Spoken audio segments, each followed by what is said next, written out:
Good evening sa inyong lahat. Ito siya, Kuya Ags ko. Ha? I told you, Kuya.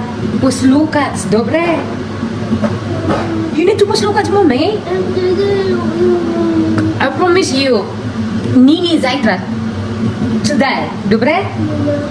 Umiiyak siya dahil... Nini tiras. Ano, napagalitan ko siya dahil nagsalita siya ng hindi maganda ba, bad words.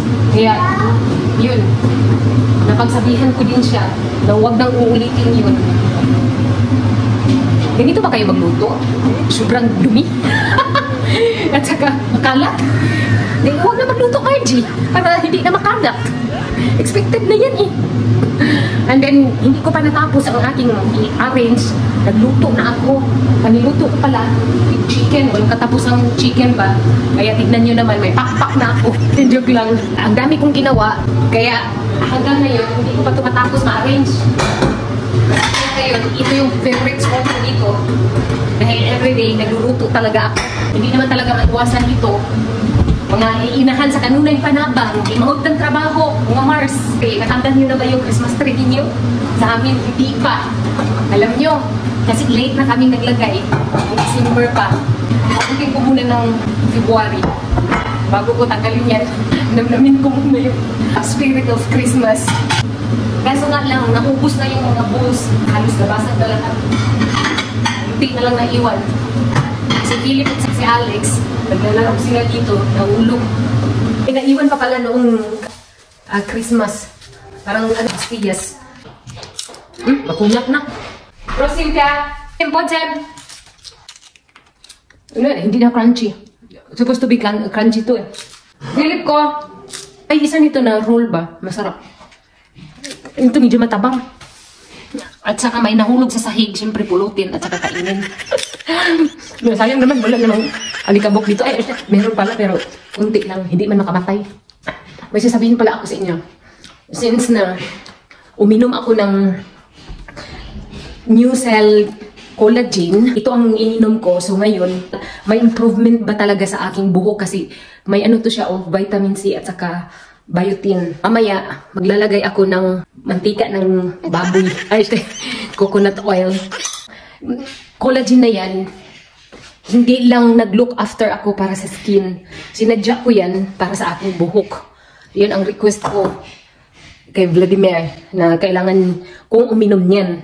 Dahil ang aking buhok, wala na, naglagas na talaga siya. Maikli na oh. Ginupitan ko ng tudo ba. Dahil ang akala ko, mabigyan ng solusyon. Wala pa rin. Sana nga no, may effect na siya. Kasi ano na to eh, mag 1 month ako ngayong 20. Basta nilagay ko sa aking kalendar. Yan ang inoobserbahan ko. Buhok ko talaga. Wala namang mangyayari sa mukha ko. Ganyan pa rin yan. Maganda lang kung naka-side view. Pinakain ko sa kanila. Yan, gumain naman sila. Dito. Is it money?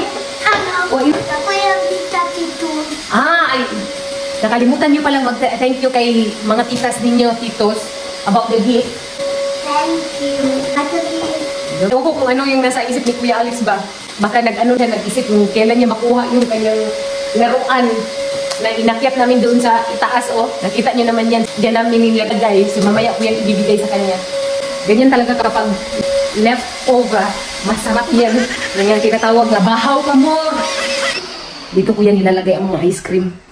Magagamit ko to sa tuwing kailangan ko ng ano ba, ilagay sa freezer yung mga karton. Magpapasalamat talaga ako nga nagkulik ako nito. Since na may ginawa pala doon si Vladimir sa toilet, dito na lang ako maglagay ng oil sa aking buhok. Dito na lang malayo sa kusina ba. Dito na lang sa living room. Makita naman ninyo ang beauty ko, no? Chares. Dito na lang ako maglagay. Dapat nakababad na to sa buhok ko eh. Hindi ako huminto nito dahil malaking tulong to sa akin kaysa conditioner. Mahal pa ang conditioner. Tapos madali lang maubos. Samantalang itong coconut oil, mabutan ng 2 or 3 buwan. Hindi na nga siya pareho dati. Kunti na lang.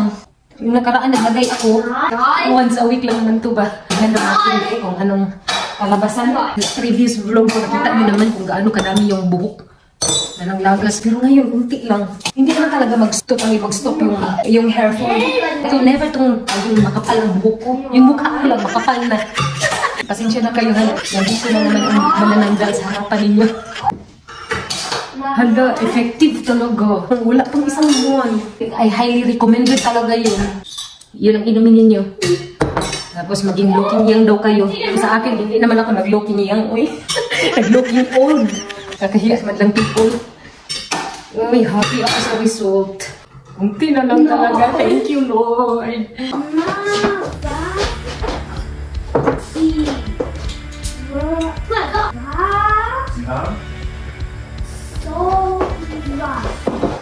Lalabas po ako kasi i-check ko yung aking tanim sa labas ba kung buhay pa ba yun.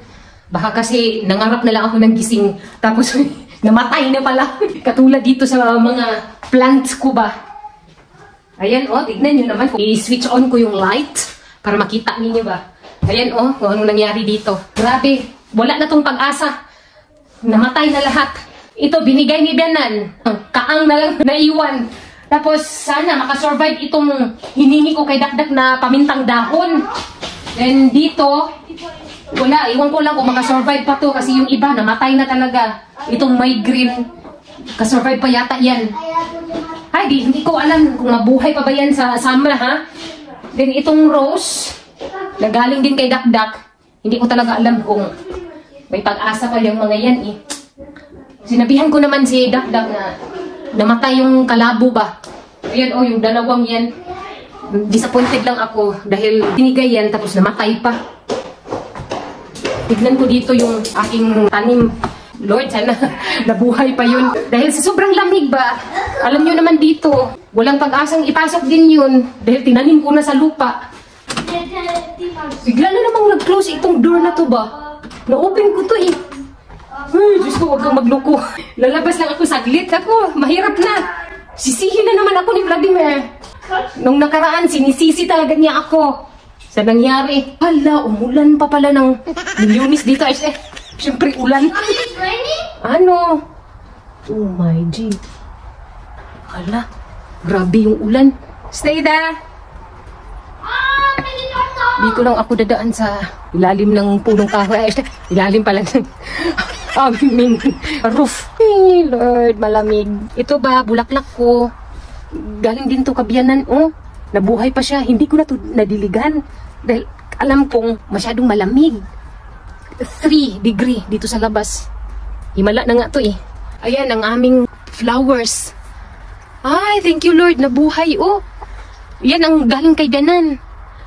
Buhay siya, nakasurvive. Ayan, ang galing kay Dakdak. Bakit namatay? Hala, sana babalik yan pagsama, no? Taminta na itinanim ko dito, namatay na siya. Ay, thank you Lord, nabuhay ang aking rosemary. Grabe naman tong aming paligid. Uy, ganyan na, Naku po, Lord, haring araw, nasaan ka na? Bakit ka nagtago? Pero yung lupain ko dyan, Anyway, nagtanim na pala ako ng palay. Ewan ko kanong tinanim nila dyan, Basta may mag-green dyan, it means may tinanim sila. On banda na brown pa, wala silang tinanim. Tignan nyo naman ang puno, Akala ninyo, patay yan. Ang namatay niyan, dahon lang.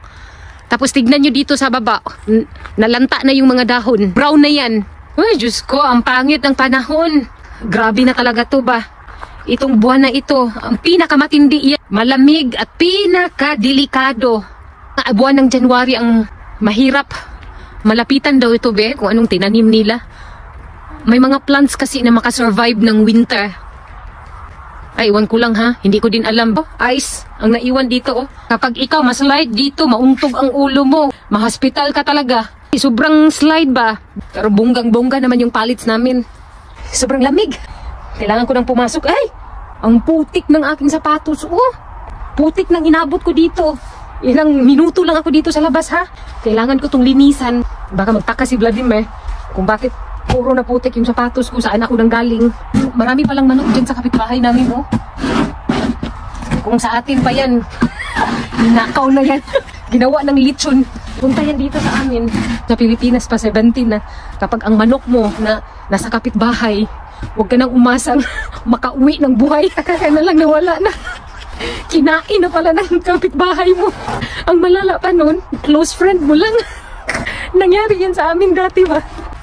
Papasok na ako, marami pa akong gagawin.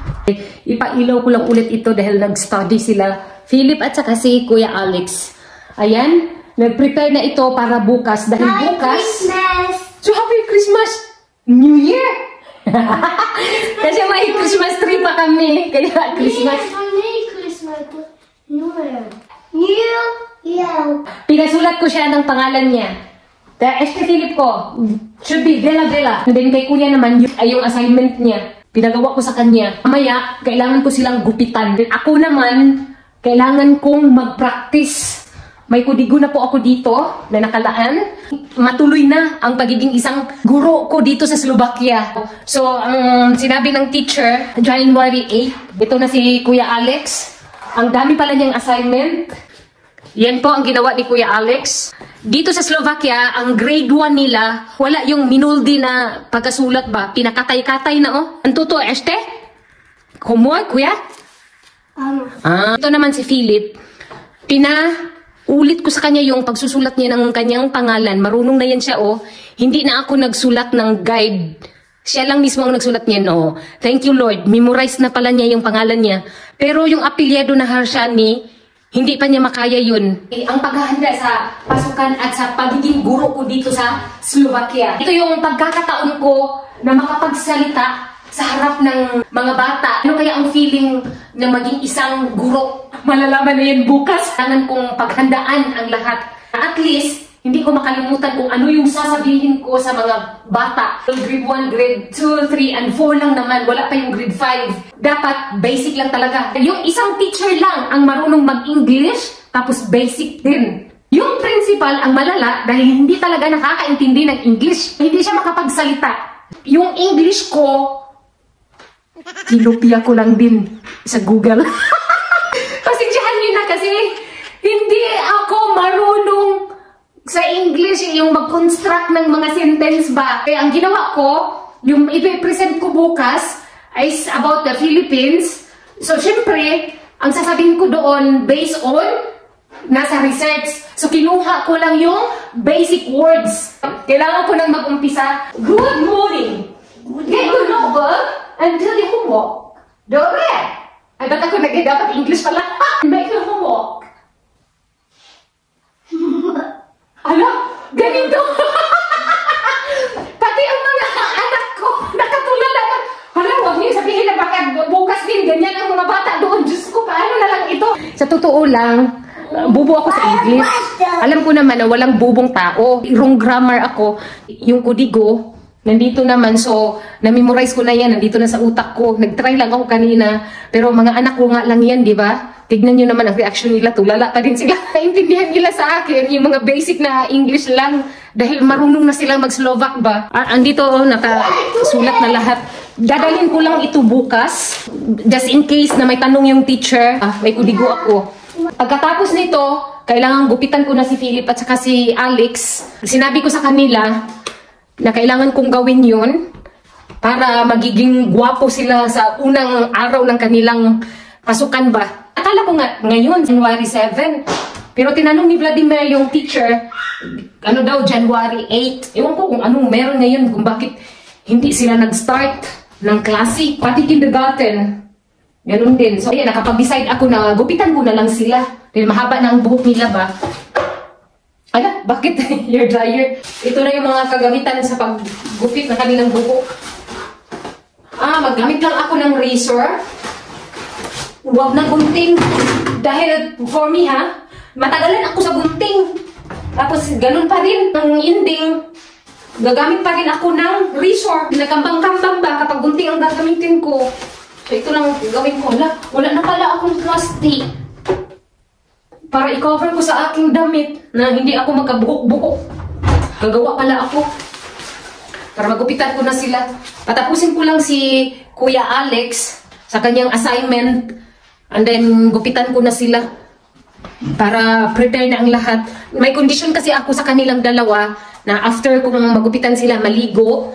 And then, mamaya-maya, kakain sila ng dinner. Ano pa naman dito eh, 3 o'clock in the afternoon dito sa Slovakia. Nakita niyo naman yung wall clock namin. So, i-prepare ko lang ito dahil hindi pa tapos si Kuya Alex sa kanyang assignment. Alam na niya ito. Paano ako magupit sa kanya. Duhan ta! Dumo ha? Para dili na makatahak. Baka kasi, panay ulit na naman ni Mami. Binabago ko pa naman kung magupitan ko na siya. Inuulit-ulit ko ba? Hirap kaya. Then itong resort, kapag once makamali ka nito, wala na. Maupaw na dahil yung no. Ay, maupaw ay. Nipilit ko. Hiniti-ngiti siya. Mapilit? Chubis. Hindi ko na kayang makita silang ganito ang buki na, mahaba na pa. Sa totoo lang, never to silang nakatry ng salon. Ayaw ko din. Dahil sayang yung pera ba? Tapos chemical ko lang alam ko ba? Kasi yun lang pinakamadali gawin. Kaysa yung may mga style-style, naku, doon ako mahirapan. Pero itry ko kay Kuya, yung may mga style-style ba? Minsan masyado pang malikot. Gusto niya yung sa kanya masusunod. Siya na magpapresenta ba na, Mami, ako una. Nanibago na si Mami sa yung Philip ko. Big boy, nagit ka ba? Gusto mo na ikaw ang mauna. Magupitan. No? Oy. Huwag ka matulog ha? Minsan, kung gupitan ka, matulog ka. Umali, nagkadimao. Mapahak mo na yung Philip ko eh. Pastilan! Natapos ko na si Philip ko, si Kuya Alex na naman. Ay nako, kung hindi ako nakapunta ng Slovakia, hindi ako marunong magupit. Yung Slovakia. Ay, Diyos ko, basang-basa na yung buhok ni Kuya Alex. Sa pawis to ba? Ito, para mas madali. Otherwise, malagyan siya ng maraming buhok. Hindi naman to siya mapakali kapag maraming buhok. Magkatilaw. Nagre-reklamo to eh. Ito talaga, kung ano to, cover pag magupit ba? Kung sa panday pa, panday pandaot. Clip lang tayo nito kasi poor ba? Walang pambili. Walang clip. Ang buhok ni Kuya Alex, mahaba na ba? Ang bilis naman ito, Kuya. Hindi ko na kailangang basahin. Basang-basa sa pawis. Ay, nako, Kuya Alex. Maganda pala itong basa. Di ba? Ang bilis. A few moments later. Nakaligo na po sila. Yan na ang kanilang mga buhok. Di ba? New look na sila. O bukas, unang araw sa pasukan, galing bakasyon. Oh, look at me. Be? Be? Talikod. Wow, peke ne. Look at here. Kuya. Ito, titas, be. Kuya. Tak. Bakit kay Kuya Alex ang ganyang gupit, no? Di na siya nagkapahak-pahak. Okay na yung gupit ko this time. Well, sa manaway, kuhan kayo. Hip-hop, magkaikag trouser dong.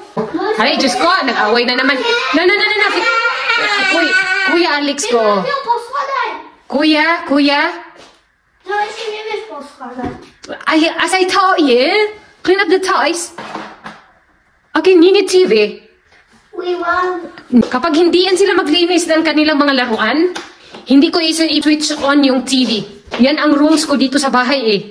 Kailangan malinis yan. Ipalinis ko lahat yan. Kay Kuya Alex at saka kay Philip. Mommy, Philip wants to clean up. Na, Riklo. Because he saw you, Kuya. You are playing your toys. I'm not playing my toys. Sina? Kaya Riklo. Agoy, nagkahubo-hubo naman ni si Kuya Alex. Clean up. Malapit na silang matapos maglinis, Sabi ko sa kanila, hindi ko sila papakainin at walang TV hanggat hindi malinis yung dyan. No, huwag kayang ganyan sa akin, ha?